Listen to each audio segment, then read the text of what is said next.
Hello and welcome to the Voices of MCC podcast. Our hope is that you will be encouraged in your faith as you hear how MCC beliefs and practices are fleshed out in the daily lives of the members of our fellowship. Happy to have Jared and Maggie Shaw and Josh and Kristine Reeves on the podcast today as we think about parenting. Jared and Maggie have increased the size of their family, and a daughter, Gwen, born to them recently, and Josh and Kristine Reeves becoming parents for the first time. Gwen Shaw has an older sister in Meredith, and the Reeves, now parents for the first time. So happy to have you with us, thinking about the Lord's providence and goodness in growing a family and in transitions of family life. Jared and Maggie, welcome. Thank you. Welcome. And Josh and Kristine, great to have you with us today as well. Hello. Great to be here. And as we are recording this podcast, we had hoped to arrange a time for us to be together with children perhaps down and resting. But as children will be children, we are here on a Zoom recording and looking at families with kids in their arms because they're awake right now, and that is just fine. So we may even get to hear a little whimper or cry as we record, and it would be altogether fitting for that to be the case. Psalm 127, unless the Lord builds a house, its builders labor over it in vain. Unless the Lord watches over a city, the watchman stays alert in vain. In vain you get up early and stay up late, eating food earned by hard work. Certainly he gives sleep to the one he loves. Sons are indeed a heritage from the Lord, children a reward. Like arrows in the hand of a warrior are the sons born in one's youth. Happy is the man who has filled his quiver with them. We are excited to think about parenting and the Lord's goodness. Jared and Maggie, I want to begin thinking not just about parenting, but about the local church and you all coming to MCC. Some of our listeners may not know your story in coming to MCC. Jared, catch us up. How did the Lord bring you to MCC? Yeah, so I'll give the short and skinny version. We were living in Bartlesville, Oklahoma, and I had planned on going to Southern Seminary for my Master's of Divinity. And kind of in the Lord's providence through all of that, things fell apart, wasn't able to go there. So we did a short stint in Oklahoma, and we were only about 3 hours away. So I wanted to come and tour Midwestern. And so we did that. We set up a time to come do that. And I met you in the process, Pastor Todd, at Mod Pizza. The pizza was good. Fellowship was better. And so when we got back, me and Maggie just started praying about it, seeing if the Lord would lead us in that direction. And 2 weeks later, I had a job. A week later, we had a place to live. And then a week after that, we were moving. So everything happened very quickly. As Providence would have it, our first week here, we were snowed in. We couldn't even get out. And for a Texan, that's a scary thought. So we were like, okay, so what are we going to do? Because we had planned on going and checking out all these churches. Well, we got here, and I was fumbling around with things, and I told Maggie, I was like, for the life of me, I can't remember that professor's name, but I know that he said that he pastored a church in Kansas City, but I don't have any idea what the name is, and I don't even remember what his name was. So I was like, this is where a Google search would come in handy. So got on Midwestern's website, found you. Lo and behold, it says that you were the pastor of the Masters Community Church. And so our second Sunday in Kansas City, which was actually in March, in 2019, we attended our first service at MCC. And I believe on Easter Sunday of 2019 is when we joined. So that's the skinny version of how we got here. And I think I got all the dates right. Yes, and I do believe whenever we actually visited Midwestern before we left, I made the comment that we'll be moving there by the end of February. And you were a prophetess.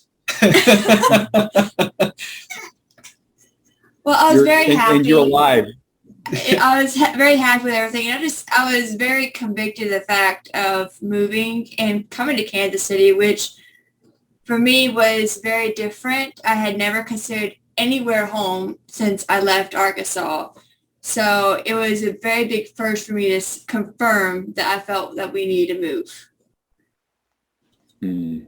That's so fun. I remember that Sunday when you all came in to MCC for the first time because you looked familiar. But Jared, I think you had maybe cut your beard back or something. Maybe you had a longer beard when you visited the school and we went out to lunch. But I remember, Maggie, talking with you at lunch because we sat across from each other, if I remember correctly. And Jared, you were beside Maggie, but with kind of in another group of conversation. It was a large group. So we were talking. Right. And I just remembered Maggie talking with you. And then when you came in, it's like, I have talked with these people before somewhere. I can't place it. But this gal, she sounds familiar. Her voice sounds, where have I? And Jared, you looked at it. And then once you started to talk, Jared, then I remembered. So it's fun to think about the Lord's providence. Josh and Kristine, catch our friends up. How did you all come to MCC? Yeah. Ending my time in college, I was going to graduate, and us knowing we wanted to do missions in the future. Prior to this, we were living in South Dakota, Rapid City, South Dakota. So yeah, as I'm finishing college up, I decided that I wanted to go to a seminary somewhere for training in order to do missions, to get hands-on training, feel ready for the mission field. And so we toured we toured New Orleans and we toured Midwestern. And when we toured Midwestern, we loved it, decided that's where we want to go. So I moved down here from South Dakota. And it was, we were already planning on moving, and then, COVID hit. And so we moved here in the middle of COVID, like the thick of it. May 2020. Yeah, in May 2020 is when we moved here. And there was, pit stops along the way. But once we got here, we didn't really have a church family. We were mostly just trying to keep up with our church family at home because we knew, I was part of the Timothy track. And so I didn't want to get plugged into a church that didn't do the Timothy track. And so I didn't know. So we just kept going to our home church back in South Dakota until I basically got an email saying, okay, these are the churches you can check out. We looked at one church and we were like, okay, it would be good to be here. And then we came to Masters the following Sunday. And I remember that Sunday, we were practically the last people to leave because people were just so friendly and so welcoming. We literally would take one step and someone else was wanting to meet us and talk to us and befriend us.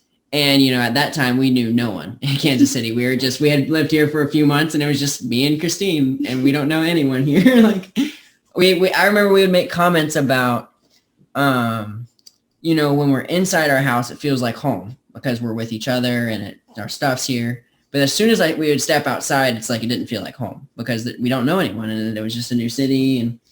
But anyway, after our first Sunday at MCC, we got to our car and we were just like, that's the one. We don't really need to check any more churches out. That was what we're looking for in a church. That's where we want to be. So that's so fun to reflect on that. I remember your first Sunday there as well. And I remember people sort of lining up. It was pretty cool. Yeah. And remember you talking about South Dakota School of Mines and made me think about engineering, and you were going to be at the seminary. And so I love to have students who have an engineering background or a math background in Greek class, because things just tend to click. It's just the way the mind works. And so very fun to have you all with us. And in the midst of COVID, you moved, and the Lord increased the size of your family. Kristine, when you found out that you were expecting, was this, what month was that? It was July. July. So we're still in the midst of COVID. In fact, I think July is when the mask mandate began, if your memory is serving. And so there's, yeah. So unpack those thoughts. What's it like to be a mom for the first time, moving away from family and in a new place? What was going through your mind? Well, we were mostly just very, very excited. I don't think we ever were really too worried about being pregnant and COVID. I never feel like that was a huge thing for us to overcome. And really, we were actually closer, moving to Kansas City, we were closer to my family. And so that was actually really nice to think of, oh, we'll have a baby and my mom will be closer. So it was kind of nice almost with COVID having an excuse just to be home, because first trimester you don't feel great. So, yeah. Yeah, that's true. That is good. I can only imagine. I remember when we found out we were expecting our first, I was scared to death, y'all. I was like, Julie told me, I just like sat down. I needed a cold cloth, get me a paper bag without a hole in it. I just, I needed something. So I'm proud of your courage here in this, just to say going for it. That's pretty cool. And knowing families close by as well. So you found out in July, and then you're starting to settle into MCC. And then Waden was born in February. Is that right? Yeah. Yeah. And born at a time of year where it was pretty cold. Yeah, it was the couple days after that very, very cold stretch. Yeah. So still kind of icy out. Yes. Yeah. It was because I wrecked my truck the week before we had him. So yep. Yeah. I was like, oh, that was all right, back to back to back. I remember that now. That was Super Bowl Sunday, correct? Yes, it was. Yeah. Yes. Oh, yes. And I'm just glad you're safe. You had come to church and had to go home to get something or give Kristine something. And then on the way, there was the accident. And yeah. Well, glad that worked out. And now sitting and seeing you happy as a family of three here. Shaw's, your transition from a family of three to a family of four. Gwen was born January? Yes. Yes. What day in January? January the 14th. So a couple of months old now. And it seems like this transition, and this is what we want to think about here for both of you all, your families, is the transition of the Lord has helped you. It seems like you all have transitioned remarkably well, going from 2 to 3, or excuse me, not 2 to 3. Well, we'll see. I don't want to be a prophet, but maybe. Right. From 1 to 2 children, you have transitioned well. Some families, that's just overwhelming. It's tough. But I remember pretty quickly. So if Gwen is born January 14th, sometime in January, you all were at church on a Sunday, I think, maybe 2 weeks later. I was very determined because we had Meredith, my first, it was on a Sunday in November, and we returned to church the next Sunday afterward for her. So she was a week old. And I don't like missing church. It makes me feel bad whenever I miss it. And I knew we probably wouldn't be able to make that first Sunday because of the fact I was still, healing from the birth. And I was like, okay, well, I feel a whole lot better today. And that was that Sunday afterward. And so I knew they had given me the medicine. Forgot to take it that day, but they gave me the medicine and I was like, we got to go. We're going to take Gwen with us, make it, because I always feel better. And I noticed that I always felt better after I took both the girls to church instead of waiting for too long. And I don't know if that's like personal conviction or my body saying, hey, you need to go to church, but it just self-consciously, I feel completely a lot better if I go to church with the girls right after they're born. Yeah, I think that's reasonable. As long as you're physically feeling well and their immune system isn't compromised or something, and it does make us feel better. I often hear people say that, and I have the same, I guess, reflection. If I'm not there, it's not like I feel guilty. I just don't feel as connected with the Lord. I don't feel as strong. Yeah. And it really felt hurting to me. I felt spiritually hurt that I could not go, but I was like, okay, I know I physically cannot go. I'm not ready to go. And once it felt like my body was up and, more energetic, then I was like, there's no reason for me not to go. My body is energetic. I'm able to get out and about, walk around, stand for a while. So I didn't see any reason not to return that next Sunday. Jared, I want to think with you for a moment on Gwen and the increased size of your family. How have you seen the Lord strengthen you these last few months here as your family has grown? Yeah, I think there's a few ways. If I could just piggyback for a second off what Maggie said, I think that part of a transition in a family, especially thinking about the local church, is to get the girls, even Gwen at a young age, even though she has no idea what's going on, that this is life. I mean, this is who we are. This is what we do. And then, but to think about like how God has been faithful, a week after Gwen was born, I was fired from my job, and so there was prayers and kind of nervousness going on, and then the Lord provided with Geico, and I would just say the provisions of God in the midst of all of this, just being shocked at his faithfulness and wondering why I question at times as a father, wondering where the resources are going to come from, and knowing that we can trust in him, and just watching how he's done that through the local church, watching how he's done that just in my own life, and then just scripture reading as a father. I think that it's important for us to model that not only to our spouses, but to our children as well. Jared, it's so fun to hear you talk about the faithfulness of the Lord and his work through the local church here.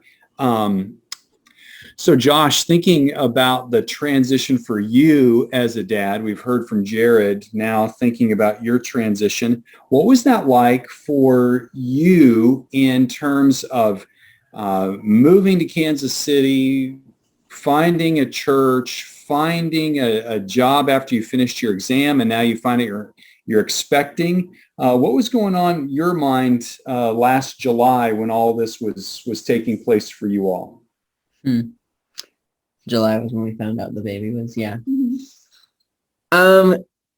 It's a good question. I think, so a lot of, it's funny, it really was, as far as like transition out of COVID quarantine, because when we moved here, like I said, we were just living in our our house.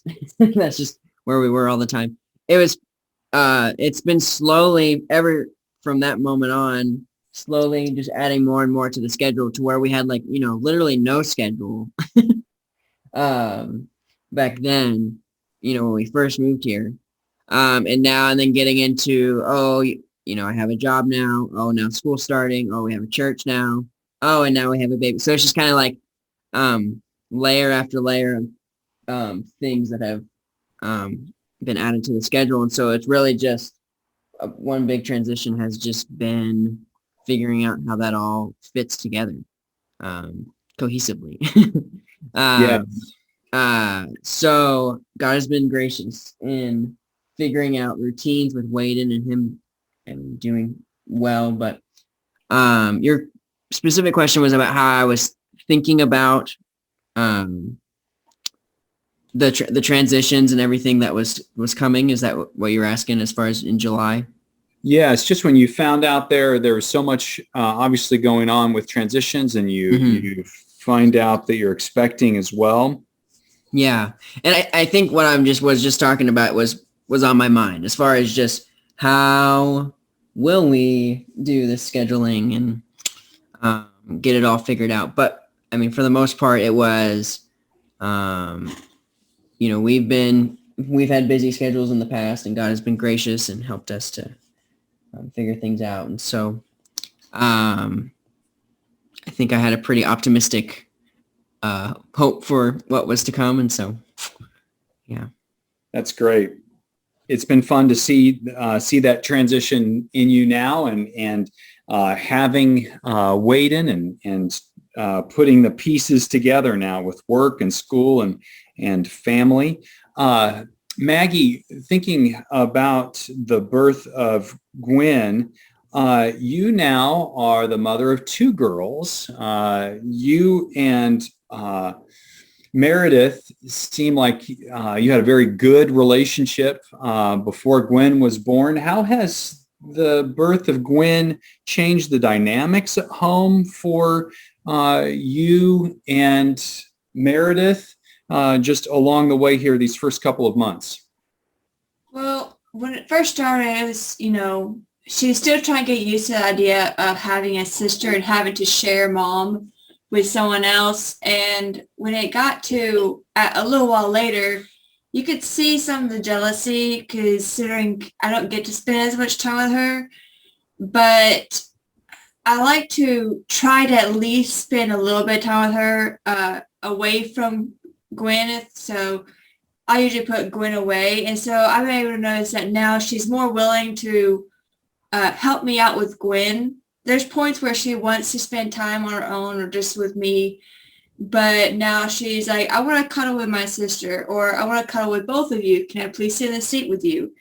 And so for me to see that transition where, she's more willing to share, at least with mom, maybe not the toys yet, but at least share mom with the sister, it gives me hope that, she'll keep growing in that, especially if we end up adding more children. So I think the fact that we've kept her in light of, kept her up to date with the pregnancy and into the baby and trying to make her feel included has helped quite a bit to make sure that my relationship with her isn't torn or broken, so she doesn't feel like I don't care about her, which I've been very blessed that God has given me at least that kind of patience, still asking for more to, transition to going into a 5-year-old. But, at the moment it's a slow transition, which I'm grateful for. Gives us all a chance to catch up with it. Maggie, it's so fun to hear you reflect here. Two ideas stand out to me, what you just stated. One, it's the slow transition, and that slow transition is your wisdom and your scheduling and your arrangement and making sure that the relational wheels are well greased with your children. And second, just having Meredith involved with Gwen and making her a part of things. I think many parents when they go from one child to two, they recognize that that older child is now a helper. And if you can get them involved and give them some ownership in small ways in family, in terms of, okay, bring me a diaper, get me the cloth, these small tasks, let's clean up together, can help out for that older child to deal with their intrinsic jealousy. It's just going to happen. There's going to be jealousy, but if we can get them involved and get them helping us, we're further down the road here. Right. Yeah. Jared, how about you? How's the birth of Gwen affected your parenting of Meredith? Yeah, I think that the idea of understanding that my daughter is a sinner has been something that has been eye-opening with bringing home a second child. But I think our relationship has always been really strong. Like even when Gwen came home, because I was spending more time with Meredith so that Maggie could stay with Gwen and take care of her.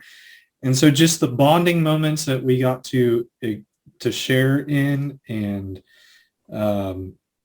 we've always read together at night. We're doing catechism questions, and so I think just the extra time to be able to spend with her, so that at least the first couple of weeks, Maggie could focus most of her attention on getting Gwen in and the transition of having her at home.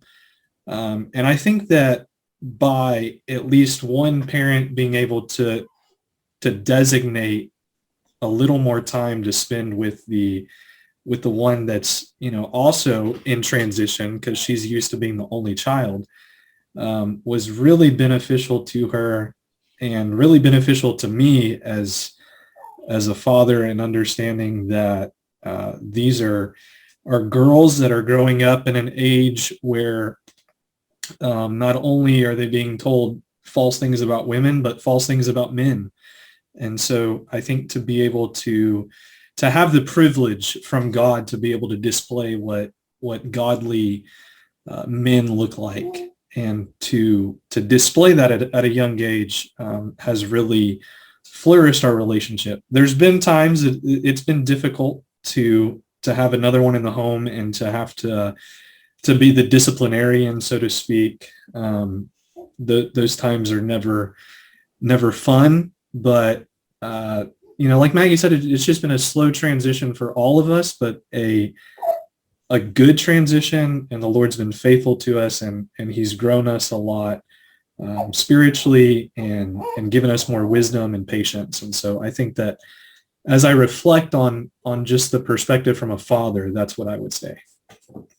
It's fun to hear you talk about that, and the value of one-on-ones, that you take that time with Meredith. I know you'll take it with Gwen, but even tonight in our home, we have one-on-ones scheduled. And so that's something we try to do, and we've done for years. And even when kids are young and little, playing little tea parties. All the daughters, I have 6 daughters. I've got the tea party arrangement down. So it's fun, and it's times to connect, and it's helpful. Josh, I want to think with you here about parenting and transitions, yet in the local church. How has being a part of a local church affected you in terms of a dad and of leading your family in this stage? I can think of a few. First off, having, you and Pastor Allen and Pastor Adam and people that, meeting with, giving advice on parenting and, family devotionals and things like that. Basically not necessarily having to figure it out, reinvent the wheel on my own. But being able to have, a well of wisdom from people within the church, on how they have learned to do things, and how they've realized that this helps with encouraging my family and my children in holiness and growing towards God. So basically drawing from having, a vast well of knowledge and different perspectives or whatever on parenting and how to raise Waden. And so I think that's at least one aspect is I have people that aren't just like me, but people who are further ahead of me and who know what it's like to be where I'm sitting. And so I think that's one big part.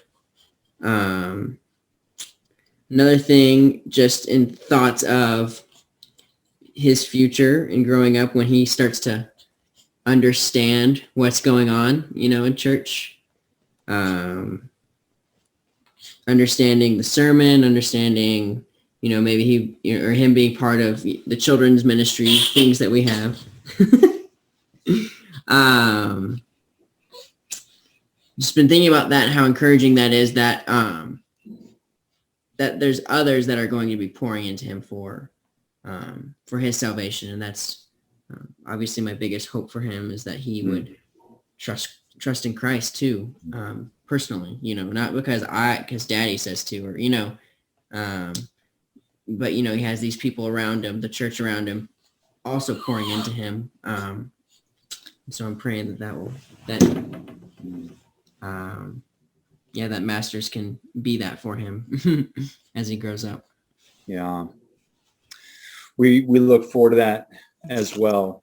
Kristine, one issue that many new moms have to deal with is the relational bandwidth is being challenged with caring for a little one and the energy that requires, and yet you're a wife and wanting to support your husband and so forth. What advice would you give a young mom having a baby, first child, on loving her husband first, making him the priority in the midst of that? What advice would you pass along? One thing that we really tried to establish before Waden was born was we really wanted to have a solid date night set. So we set Monday nights and just said that's going to be our time where we can sit down and check in on each other and just see what we can do differently, what's going well. And so since being born, we've stuck with our Monday night date nights, and it's been really helpful.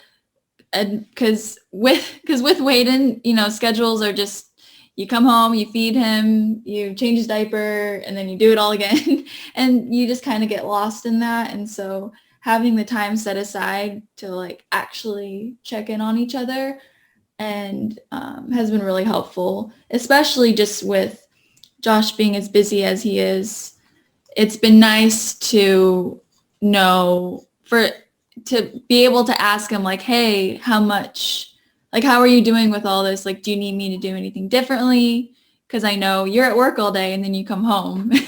So I would say the date nights have been so helpful.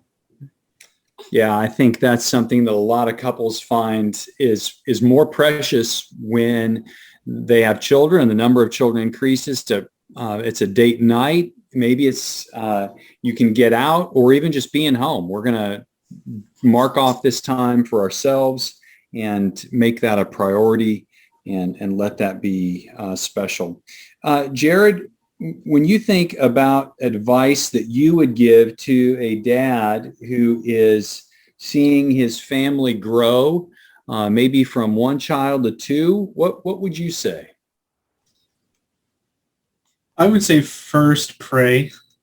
It's daunting to know that you're going from a family of 3 to a family of 4, maybe a family of 4 to a family of 5, and to know what you've been entrusted with. So I would say first thing, just pray for yourself, pray for your spouse. I know that I try to make it a habit every day to pray for Maggie. to pray for her as she raises children, as she does housework, just that the Lord would give her energy. And I would say too, to try to set aside time, like Kristine said, to spend time with your spouse one-on-one, but also to give your wife a break. You know, you might come home tired and exhausted, but she's been chasing after kids all day and been listening to kids cry all day. And so even if you just come and say, hey, what can I do? Can I change a diaper? Can I hold her? What can I do to help you out? I think that would be advice that I would give, because we want to not only sacrificially love our wives because we're commanded to, but we want our children to see that as well, to have that modeled to them. And then the last piece of advice that I would say is to continue to keep trucking along in the local church, because you're going to have men in your life that will pour into you, that are going to see that you're tired, they're going to see you're exhausted, and they're going to pray with you, they're going to encourage you.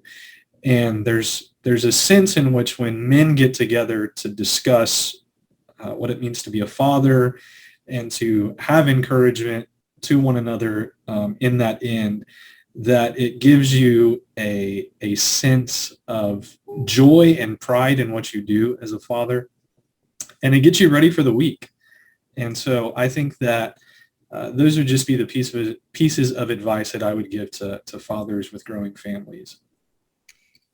Oh, friends, this is such a rich conversation. I'm thankful for you taking the time to connect with our listeners on Voices of MCC podcast so that they can have a vision of what it is like to have an increased family size, to go from no children to having a baby, from having one child to having two, and what that is like. And I'm grateful for the time that you have given here this evening.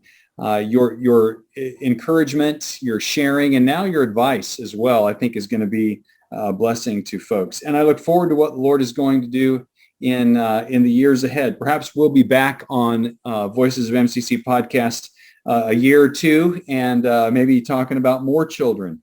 We'll just see what the Lord has. But Jared and Maggie, thank you for being with us, and Josh and Kristine as well. And listeners, Gwen joined us, and so did Waden. And you may have heard them cooing there a couple of times, and mom and dad laughing about them, making little faces and so forth. So grateful that we could all be together this evening. I also want to thank Pastor Adam, as well as Caleb Sheffield, for their musical work on the Voices of MCC podcast, and Alex Volkman for his production of these. Until next time, friends, we trust the Lord will bless you and keep you. See you soon.